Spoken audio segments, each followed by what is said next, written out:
le pédicule, la voie excrétrice ou le parenchyme rénal. Donc, c'est une urgence médico-chirurgicale, donc elle peut se présenter dans le cadre d'un polytraumatisme, donc intervention de plusieurs spécialistes, chirurgiens et réanimateurs. Donc il faut déceler l'état de choc qui peut être présent et réanimer le patient. Elle est de plus en plus fréquente, donc vu la fréquence des accidents de la circulation. Elle touche surtout l'homme, donc sexe masculin, jeune. Le diagnostic clinique, échographique et TDM. Le traitement est multidisciplinaire, donc pour le traumatisme, et donc pour la contusion rénale, elle est dictée par le stade radioclinique. Donc le pronostic vital est engagé par l'hémorragie. Et à long terme, le rein peut être, on peut perdre le rein. Donc le pronostic fonctionnel peut être engagé. Donc les mécanismes, c'est soit un mécanisme direct ou indirect. Direct, c'est-à-dire c'est que il y a un os qui embroche le rein.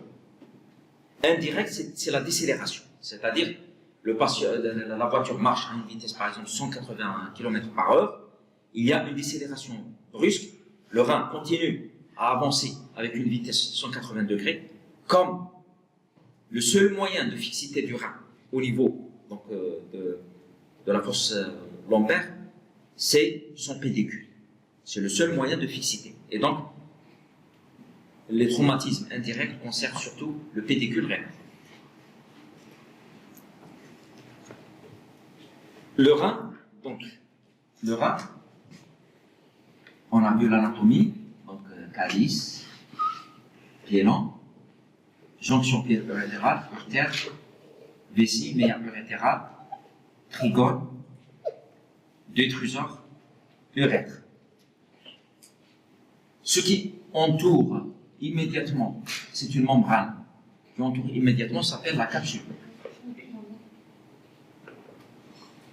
Après, il y a la graisse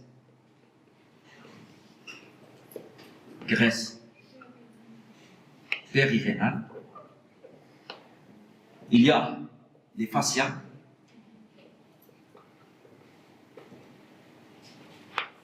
Au-delà des fascias, il y a l'espace rétropéritonéal et la graisse pararénale. Graisse pararénale.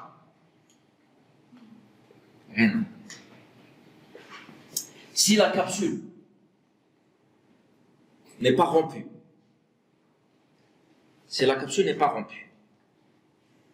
l'hématome, s'il y a un hématome, l'hématome ne va pas diffuser en périrénal, premièrement.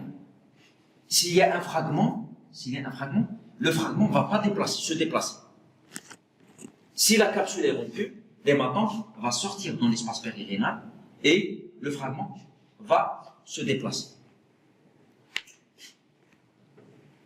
Les fascias, si les fascias sont rompus, s'il y a un hématome à ce niveau, il va diffuser dans l'espace rétropéritonéal. S'il y a des urines, ils vont aussi diffuser dans l'espace rétropéritonéal. Là, le traumatisme rénal peut donc être des contusions simples, on peut avoir des traits de fracture simples, on peut avoir des traits de fracture complexes, à l'extrême, on peut avoir des éclatements rénaux. Donc, dans les éclatements rénaux, malheureusement, l'apanage est la néphrectomie. La voie excrétrice aussi peut être concernée. On a dit que le pédicule, la voie excrétrice et le parenchyme. Donc, s'il y a un trait de fracture qui va dans la voie excrétrice, donc les urines peuvent le sang qui se trouve ici peut partir dans la voie excrétrice pour donner une hématurie, et les urines, dans le sens inverse, vont contaminer donc l'hématome pour donner ce qu'on appelle l'urohématome. Et l'urohématome et le risque d'infection existe dans ce cas. Lorsque les urines vont contaminer donc l'hématome, donc on a un risque infectieux.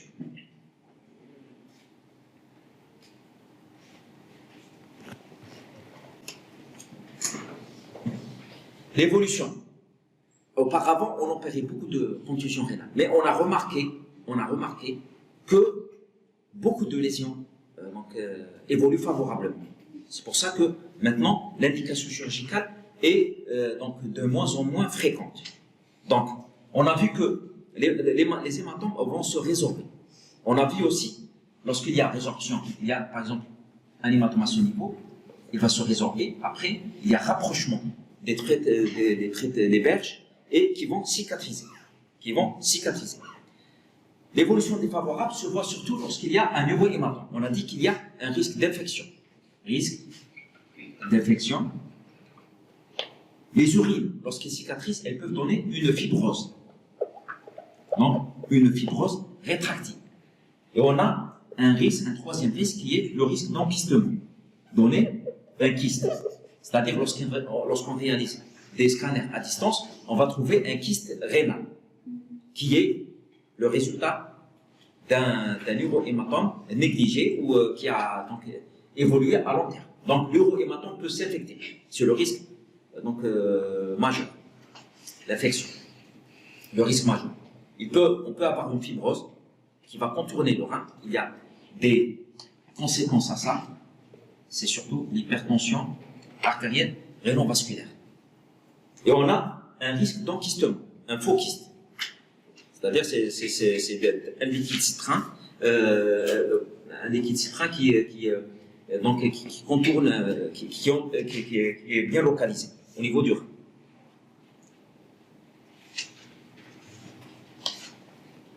La conduite à tenir proprement dite. On a vu que c'est généralement, c'est suite à des accidents de la circulation des hommes, sexe masculin, traumatisme indirect ou direct. Le patient peut se présenter, il faut toujours évaluer l'état hémodynamique. Est-ce que le patient présente un état de choc? C'est quoi un état de choc? C'est une hypotension artérielle, tension artérielle basse, c'est une tachycardie, fréquence cardiaque élevée, c'est une qui dépasse les 120 par minute, c'est donc il y a une réorganisation il y a une vasoconstriction périphérique qui va faire qu'il y a une marbrure des extrémités et froideur des extrémités et donc une pâleur cutaneo-muqueuse.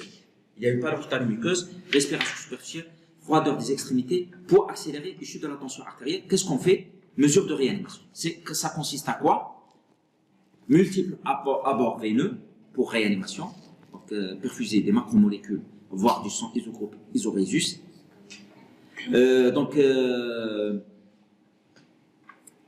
Oxygénothérapie et surveillance des constantes vitales, surtout la tension, l'âge. Parce que si je suis en train de réanimer mon malade, la tension artérielle continue à chuter et le pouls continue toujours à être accéléré, il s'accélère encore. Donc, oui, on peut utiliser des drogues, mais donc il faut chercher un saignement actif.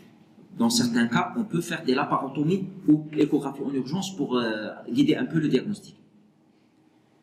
Donc, l'interrogatoire du patient, s'il est conscient, ou de son entourage, à la recherche des circonstances, l'horaire, les mécanismes directs ou indirects, et le point d'impact. Il faut rechercher aussi l'âge du patient et surtout ses antécédents.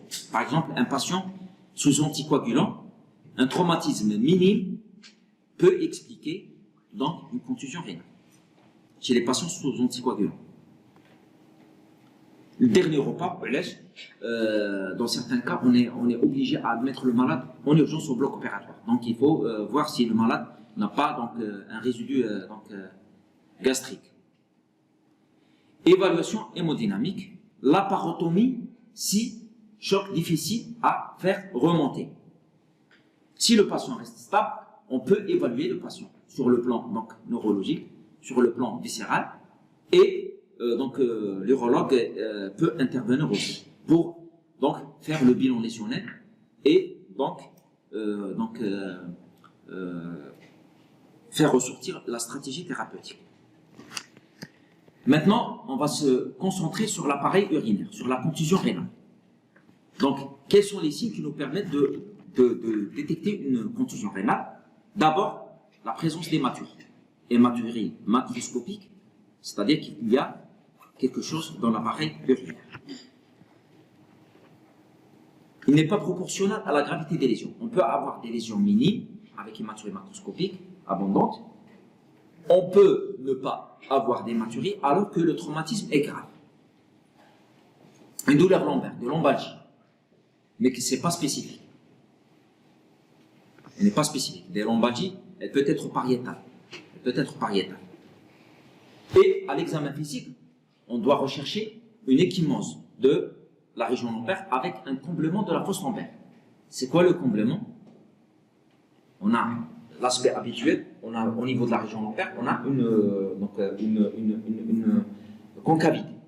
Lorsqu'il y a effacement de cette concavité, on parle de comblement de la fosse lombaire, c'est-à-dire qu'il y a, suite à un traumatisme, qu'il y a un hématome dans la fosse rétropéritonéale. Ça signifie qu'il y a quelque chose au niveau du rétropéritoine, dans la région lombaire. Le comblement de la fosse lombaire. On doit terminer notre examen par un examen touché rectal, à la recherche d'une irritation péritonéale, c'est-à-dire ce qui dit qu'il y a donc, du liquide à l'intérieur du péritoine. Un examen somatique complet. Cri de Douglas. Oui. Les examens complémentaires sont demandés pour confirmer le diagnostic, voir le rein contralatéral. Il faut s'assurer toujours que le rein contralatéral est sain. Imaginez que le malade a une contusion rénale côté droit et le côté gauche, il a fait une intervention où le rein est absent. Donc on doit être conservateur. On ne doit pas trouver la facilité de dicter un traitement de proposer un traitement donc, majeur, la néphrectomie par exemple. Et rechercher les lésions associées. Imaginez que le malade présente une lésion splénique associée qui est passée inaperçue. Donc, on va réorienter le patient en chirurgie générale pour qu'il nous donne donc, un mot par rapport à la conduite à tenir. L'échographie abdominale, c'est un examen qui peut être réalisé dans le cadre de l'urgence, mais il dépend de l'expertise du radiologue. L'expertise du radiologue. Donc, les données ne sont pas fiables à 100%. Il renseigne sur l'état du rein contralatéral. Il ne faut pas oublier toujours le rein contralatéral. Le bilan lésionnel de l'ensemble de la cavité abdominale. Est-ce qu'il y a un problème au niveau du foie, du rein, plutôt de la rate? Et il permet le suivi. C'est un patient qui présente un hématome ou un neurohématome rénal. Donc on va s'abstenir, on ne va pas faire un traitement chirurgical. Comment surveiller l'hématome et les dimensions de l'hématome ou de l'eurohématome? C'est par des échographies. Donc on ne va pas à chaque fois faire des scanners qui sont irradiants. L'examen clé et l'examen de référence dans la prise en charge de la contusion rénale est le scanner abdominopelvien ou l'uroscanner, qui permet donc de retrouver les lésions, des lésions et de donner une classification qu'on va l'avoir par la suite. La classification, elle est très importante. Donc il va faire le diagnostic, il va nous donner la classification radio clinique, donc le traitement. Il va nous donner le traitement. Qu'est-ce qu'on doit faire? Et il va explorer le reste de la cavité abdominale et le rein contralatéral également. L'urographie intraveineuse a perdu sa valeur en neurologie, donc elle reste pratiquée dans la contusion rénale pour certains cas. Un patient admis pour un état de choc difficile à remonter, admis directement au bloc opératoire, pour s'assurer de l'état des reins. Dans certains cas, et c'est très très très rare, on peut réaliser un uroscanner, injection de produit de contraste, fluoroscopie sur la table opératoire pour s'assurer de la présence du rein contralatéral et l'état du rein concerné. C'est très très rare. L'artériographie est remplacée actuellement par l'angioscanner. L'artériographie, c'est quoi? C'est un abord veineux, généralement fémoral, injecter produit de contraste et faire des clichés de fluoroscopie pour voir donc la vascularisation. La vascularisation. Elle trouve la place dans... actuellement, on peut réaliser l'angioscanner qui a dont la valeur dépasse l'artériographie.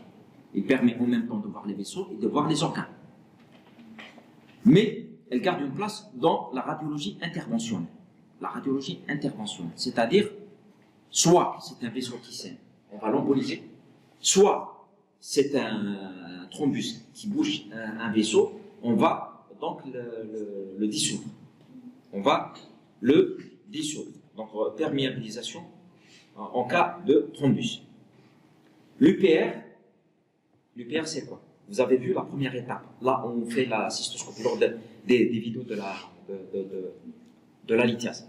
Cystoscopie, sonde urétérale, injection de produit de contraste pour voir l'anatomie. C'est ça l'UPR. Urétéro, pyélographie, rétrograde. C'est-à-dire voir l'urtère, le pyélon par voie rétrograde. Sonde urétérale, injection de produit de contraste pour voir. Ça, c'est un examen qui est fait au bloc opératoire. C'est pour rechercher une fuite de la voie. On a dit que la contusion peut toucher la voie extractrice. Pour rechercher une fuite au niveau de la voie extractrice. La classification, presque tous les traumatismes, on utilise les classifications de l'AAST, American Association of Surgery of Trauma, l'association américaine des chirurgies des traumatismes. Donc, il y a plusieurs grades, il y a 5 grades, du moins important au plus important. Donc, le grade 1, c'est une contusion sans trait de fracture, c'est une contusion simple, sans trait de fracture. Le grade 2, il y a un trait de fracture qui ne dépasse pas le 1 cm. Le grade 3, il y a un trait de fracture qui dépasse le 1 cm, mais qui n'arrive pas à la voie excrétrice. Le grade 4, c'est un trait de fracture qui arrive à la voie excrétrice ou une lésion vasculaire segmentaire. Lésion vasculaire segmentaire. Et le grade 5, c'est un rein qui est complètement déchiqueté ou une lésion qui va toucher les branches principales, l'artère rénale ou la veine rénale. Je répète, donc le grade 1, c'est une contusion sans trait de fracture. On peut avoir des hématomes dans le grade 1. Le grade 2, c'est une lésion du cortex rénal inférieure à 1 cm, bien sûr sans extravasation, parce que extravasation des urines. Pourquoi? Parce que la lésion n'arrive pas à la voie excrétrice. Le grade 3, c'est une lésion qui dépasse les 1 cm, mais qui n'arrive pas à la voie excrétrice. Il n'y a pas d'extravasation urinaire. Le grade 4, c'est une lésion qui arrive à la voie excrétrice, et donc on a extravasation des urines, on a le risque, dont on a parlé, d'urohématome, et donc risque de fibrose, risque d'infection, risque d'enquistoma. Ou une lésion veineuse ou artérielle segmentaire. Donc dévascularisation et un farcissement d'un segment du parenchyme rénal. Pourquoi? Parce que l'anatomie rénale, on a l'artère généralement du côté droit, du côté gauche, les variations anatomiques sont plus fréquentes du côté gauche. Parce que le côté gauche, le pédicule est long. Le côté droit, le pédicule est court. C'est proche de la veine cave inférieure. Donc, généralement, dans le côté droit, il n'y a qu'une seule artère et veine. On peut avoir des modifications du côté gauche. Mais, le cas typique, il y a une artère et une veine. Cette artère et ces veines vont se diviser en branches segmentaires, qui sont antérieures, postérieures, supérieures et inférieures. Donc, chacune hérite un segment rénal, ce qu'on appelle un segment. Si, par exemple, on compte la branche antérieure, supérieure, on a un segment qui va être dévascularisé. C'est ça l'anatomie segmentaire. Donc, on a dit que le grade 4 touche les veines, peut toucher les veines et les artères segmentaires. Le grade 5, c'est un éclatement du rein. Le grade 5 peut toucher les artères et les veines principales. Et donc, c'est les lésions les plus graves.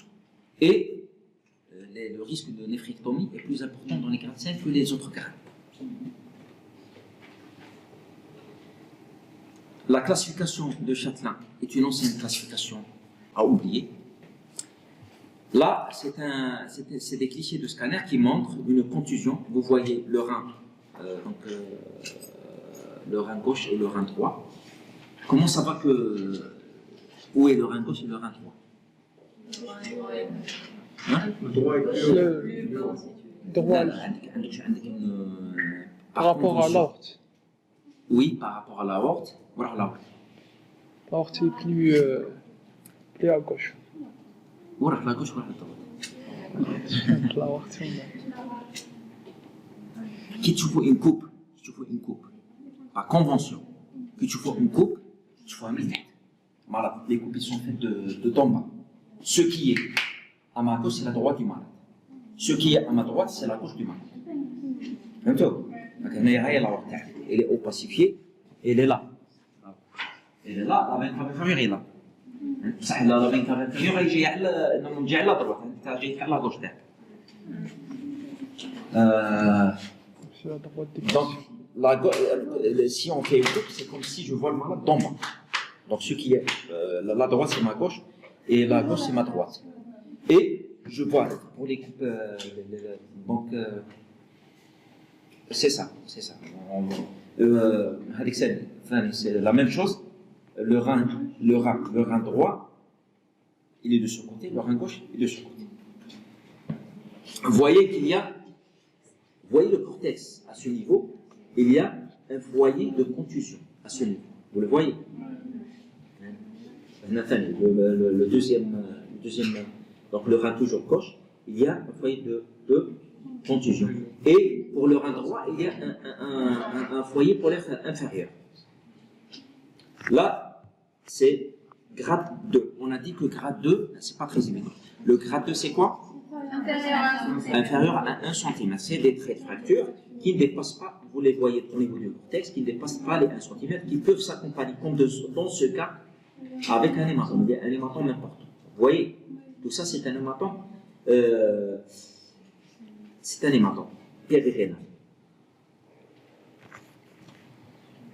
Là, vous voyez, l'aorte est là, la veine cave inférieure est là, ça c'est l'artère. Vous voyez qu'il y a un fragment qui reste bien vascularisé. Il reste bien vascularisé parce qu'il prend le contraste comme le reste du parenchyme. Il reste bien vascularisé avec un hématome qui l'entoure. Ça c'est un hématome. Le grade 3, et là, vous voyez qu'il y a un hématome qui sort du parenchyme. La capsule est rompue, mais la restrictrice n'est pas atteinte. Le grade 4, une lésion segmentaire. Voyez le rein sain. Le rein sain, il est là. Il se rehausse d'une façon normale. Ça, c'est l'aorte. Le rein se rehausse d'une façon normale. Qu'est-ce que vous remarquez au niveau du rein gauche? Il n'y a pas de prise de... Il y a une prise de contraste antérieure et le segment postérieur ne prend pas le contraste. C'est-à-dire que c'est une lésion segmentaire.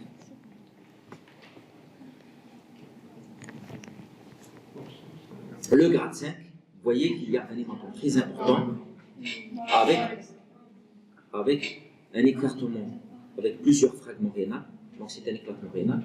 Et il y a la fuite de premier contraste à ce niveau est très très importante. Là, c'est un grade 5 vasculaire. Grade 5, vasculaire, vous voyez, ça c'est l'aorte. L'artère rénale, le produit de contraste donc, ne diffuse pas dans le rein. Donc c'est un rein qui est complètement, il y a un thrombus à ce niveau. Donc on a l'intervention de l'artériographie pour perméabilisation. Dans les 6 heures. Si après 6 heures on n'intervient pas, risque de néphrectomie. Même si on reperméabilise, donc le rein peut ne pas reprendre sa fonction. Il reste non fonctionnel. C'est le même côté, c'est le même cas à droite. Donc, grade 1, c'est quoi?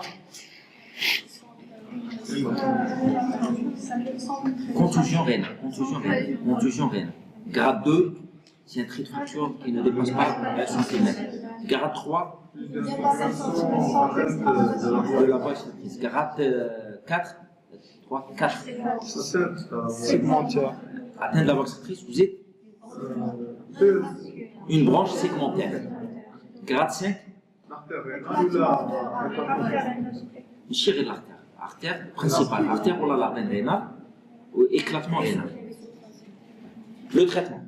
Quels sont les buts du traitement? Donc le malade, on a dit que le malade peut saigner. Donc assurer l'hémostase. Réparer les lésions. Lésions. On a dit que les contusions peuvent toucher le parenchyme, peuvent toucher la voie extractrice et le pédicule. Réparer les différentes lésions. Et éviter les complications. Éviter les complications qu'on va voir à la fin du cours. Donc le premier moyen, c'est l'abstention, surveillance, traitement médical. Ça consiste à quoi? Repos, antalgique, antibiotiques et surveillance des constantes. Donc tension artérielle, pouls, température, diurèse, couleur des urines, état général, coloration, état de conscience, douleur, état local. La radiologie, donc échographie, un neuroscanner pour évaluer au 8e jour. Le 8e jour, on fait un scanner pour réévaluer les lésions, pour voir s'il y a une aggravation ou stagnation des lésions.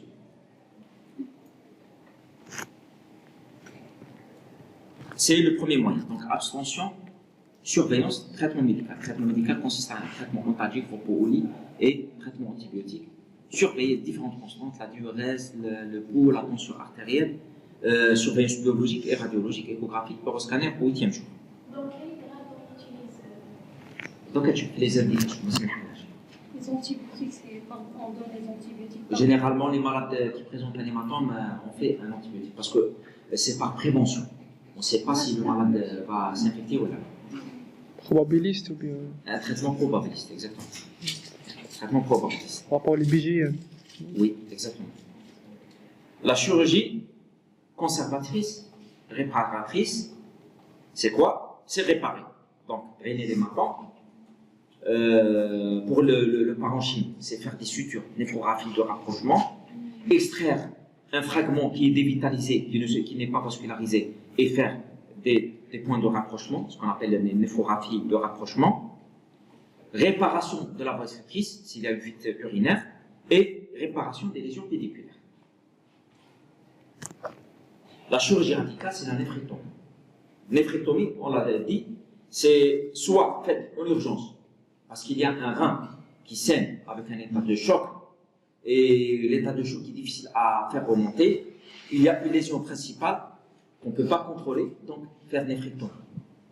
Faire néphrectomie. Mais, il faut s'assurer que le rein contralatéral est sain.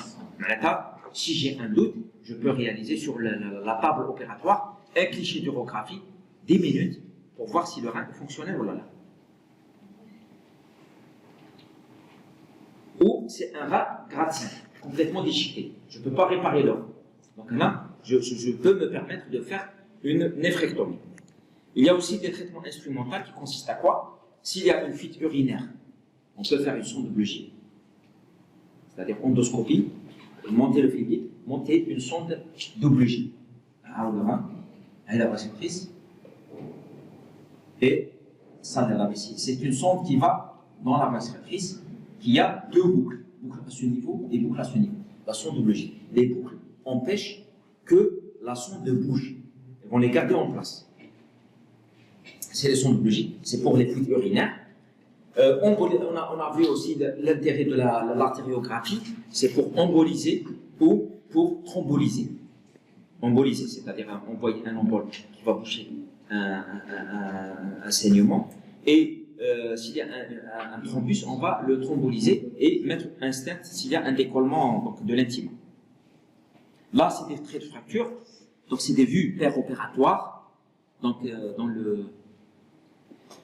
vous voyez que donc ça c'est le pédicule rénal, artère et veine en arrière. Là, c'est un trait de fracture qui concerne donc le pôle supérieur. Là, c'est ce qu'on appelle les néphrographies de rapprochement. La voie excrétrice, on l'a réparée. Vous la voyez à l'intérieur. Il y a des points. C'est la voie excrétrice réparée. Et là, c'est un point qui prend que la capsule, parce que le parenchyme déchire. Si on prend que le parenchyme, il va déchirer. C'est le même cas que les sutures hépatiques spléniques. Les sutures parenchymateuses, hépatiques, spléniques et rénales vont déchirer si on ne prend pas la capsule. Il faut s'appuyer sur les capsules. Et des fois, vous allez voir qu'on peut utiliser d'autres substances pour appuyer les points, pour ne pas déchirer. Donc c'est ce qu'on appelle les néphroraphies de rapprochement. Raviver les berges, s'il y a un fragment, on l'enlève et faire des points de suture qui prennent la capsule. Là, c'est des points qui sont appuyés. Vous voyez, ça c'est du surgicène. C'est un agent hémostatique qu'on utilise en opératoire pour faire l'hémostase, mais on peut l'utiliser pour appuyer les points. Et là, c'est la graisse périrénale qu'on utilise pour appuyer les points et pour protéger les points. Là, c'est un cas d'une plaie rénale, mais c'est juste pour montrer les néphroraphies. Donc là, c'est les points qui prennent la capsule. Il y a 3 points qui prennent la capsule. Ils sont appuyés sur du surgicène pour ne pas déchirer. Donc les indications. Les indications, on a fait le diagnostic. On a demandé notre scanner pour confirmer le diagnostic et pour faire le stade radioclinique. Après, les indications qui reposent sur ces stades radiocliniques. Si le patient est stable, donc on doit proposer un traitement conservateur des grades de 1 jusqu'au 4. Le 4. Le 4, non vasculaire, bien sûr. Grade 1 jusqu'à 4, traitement conservateur, les lois, repos au lit, surveillance et traitement. Donc, actuellement, pour la plupart des lésions rénales, contusions rénales, c'est un traitement conservateur. On opère de moins en moins. On opérait beaucoup de contusions rénales, mais on a compris avec le temps que donc les lésions peuvent cicatriser de façon très très correcte. Donc, on évite donc, les interventions abusives. Le grade 4, donc les lésions vasculaires, peuvent être, c'est des lésions vasculaires donc, qui vont saigner, et donc ça peut nécessiter surtout une radiologie interventionnelle. Donc, on préfère ça. Le grade 5, donc, on l'a déjà dit, c'est des lésions qui sont graves, donc vasculaire principale ou éclatement rénal, la chirurgie, des fois, néphrectomie. Donc, le traitement interventionnel trouve sa place. Le grade 4, vasculaire, segmentaire, on peut emboliser. Pour les patients instables, c'est-à-dire, c'est des patients qui présentent un état de choc, il faut accélérer, fréquence cardiaque accélérée, tension artérielle basse, froideur des extrémités, pâleur cutanée muqueuse.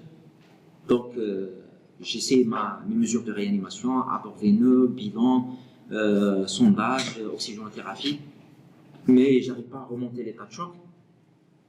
C'est déjà les malades qui sont généralement opérés pour des lésions associées. L'exploration est faite pour une hémorragie. C'est le cas réel. Hein. C'est le cas réel. Généralement, on nous appelle, l'urologue vient, il y a un malade qui a été hospitalisé admis au bloc pour les traumatismes, et on trouve un hématome rétropéritonnial. Un hématome rétropéritonnial.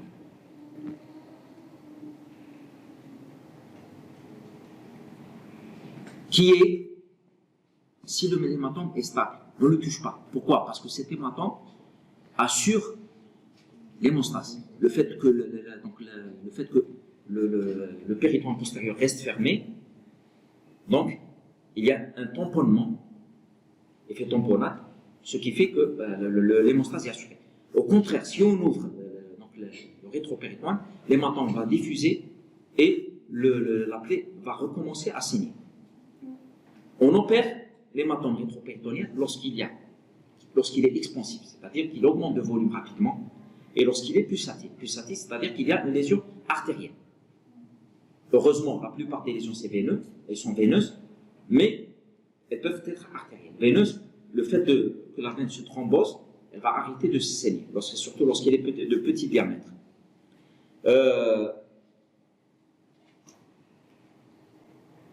Les complications, c'est un chapitre important. C'est un chapitre important à connaître. On a dit que l'évolution a fait que, on a compris que la néphrectomie n'est pas nécessaire dans tous les temps. L'intervention chirurgicale n'est pas nécessaire dans tous les temps. Dans tous les cas. Donc, on propose du grade 1 au 4 stade de surveillance. Mais il faut savoir qu'il y a des complications qu'il faut surveiller. Ces complications, donc, c'est des complications qui peuvent être néfastes à long terme. Les complications, c'est l'extravasation des urines. Généralement, lorsqu'il y a une plaie de la voie sécrétrice, il y a une extravasation, mais qui va se résoudre spontanément.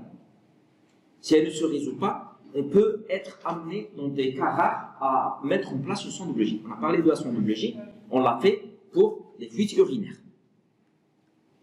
En cas de persistance de la fuite, de l'extravasation des urines. L'infection, on a parlé de l'urohématome.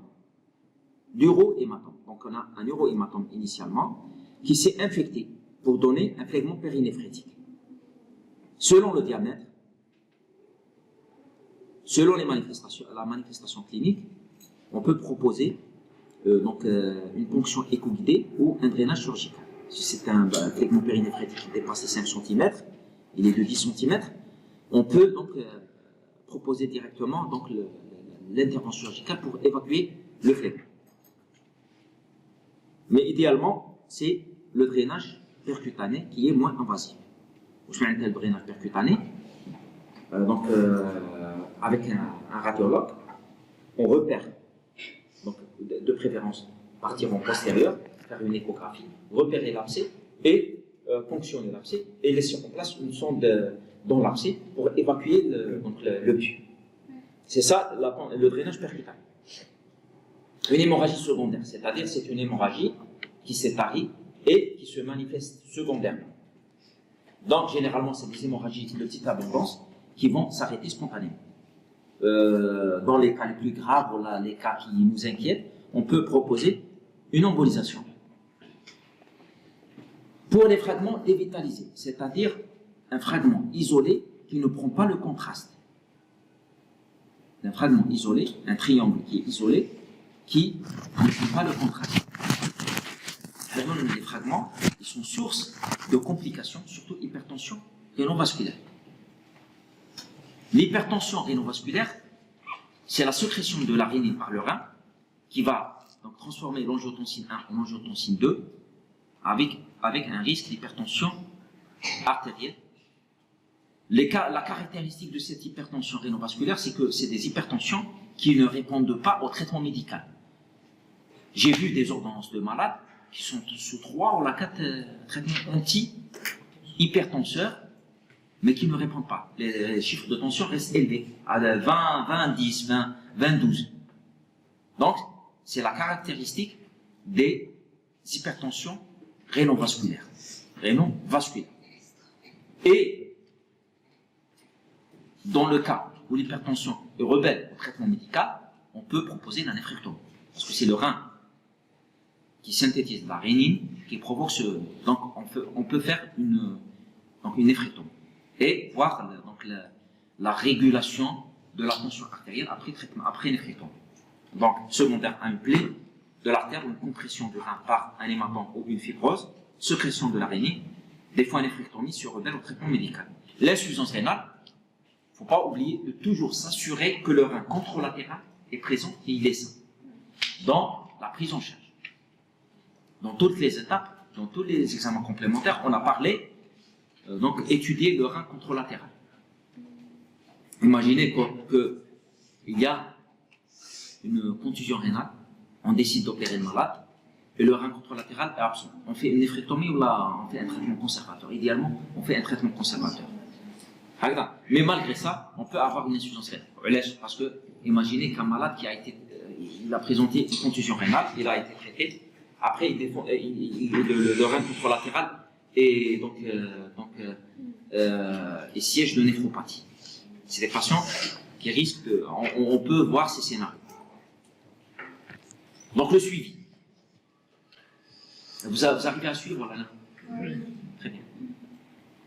Donc le suivi, toujours, on commence, donc le premier suivi c'est à 3 mois, examen clinique, analyse biologique, créatinine, mesure de la tension artérielle à la recherche d'une hypertension rénovasculaire, c'est la complication qu'il faut rechercher, de la fonction rénale à la recherche d'une insuffisance rénale. Pas de consensus par rapport à la radiologie. Qu'est-ce qu'on demande, l'échographie ou la scanner? Il n'y a pas de consensus. C'est-à-dire que c'est des avis personnels ou avis de service. Une surveillance à long terme, on a vu qu'il y a des complications. Donc hypertension rénovasculaire et insuffisance rénale. Donc une surveillance à long terme pour déceler une hypertension rénovasculaire, surtout pour les hauts grades. Surveillance des autres lésions. La conclusion, les traumatismes fermés représentent la majeure partie des traumatismes du rein, jusqu'à 90% des cas. La plupart, c'est des lésions de bas grade, 1, 2, 3. Grade 1, 2, 3. Vous voyez l'intérêt de la classification radioclinique, c'est-à-dire on a fait un scanner, on a établi un grading. De ce grading, on va adapter notre traitement. Donc on va proposer un traitement médical qui est conservateur dans la plupart des cas. Si la prise en charge est adéquate, les résultats sont meilleurs avec recours moindre à la néphrectomie. L'embolisation, donc on a vu le rôle de la radiologie interventionnelle, embolisation ou thrombolyse. Et il ne faut pas oublier que ça doit, donc le chinchou directement, je ne vois pas directement la contusion rénale. Il faut prendre les patients dans un cadre multidisciplinaire. Un polytraumatisé, on doit rechercher d'autres lésions. Premièrement, un état de choc, essayer de le remonter, il remonte là. S'il est difficile à remonter, examen radiologique rapide, admettre le malade au bloc opératoire. Si l'état de choc est facile à remonter, éliminer les autres lésions neurologiques, thoraciques, traumatologiques, viscérales. Et si présence de contusion rénale, le scanner nous permet de faire notre grading. Le grading va dicter la conduite à tenir. Et il ne faut pas oublier aussi que c'est des lésions, malgré bien traitées, qui risquent de se compliquer à long terme. Hypertension rénovasculaire et insuffisance rénale. Je vous remercie. Est-ce que vous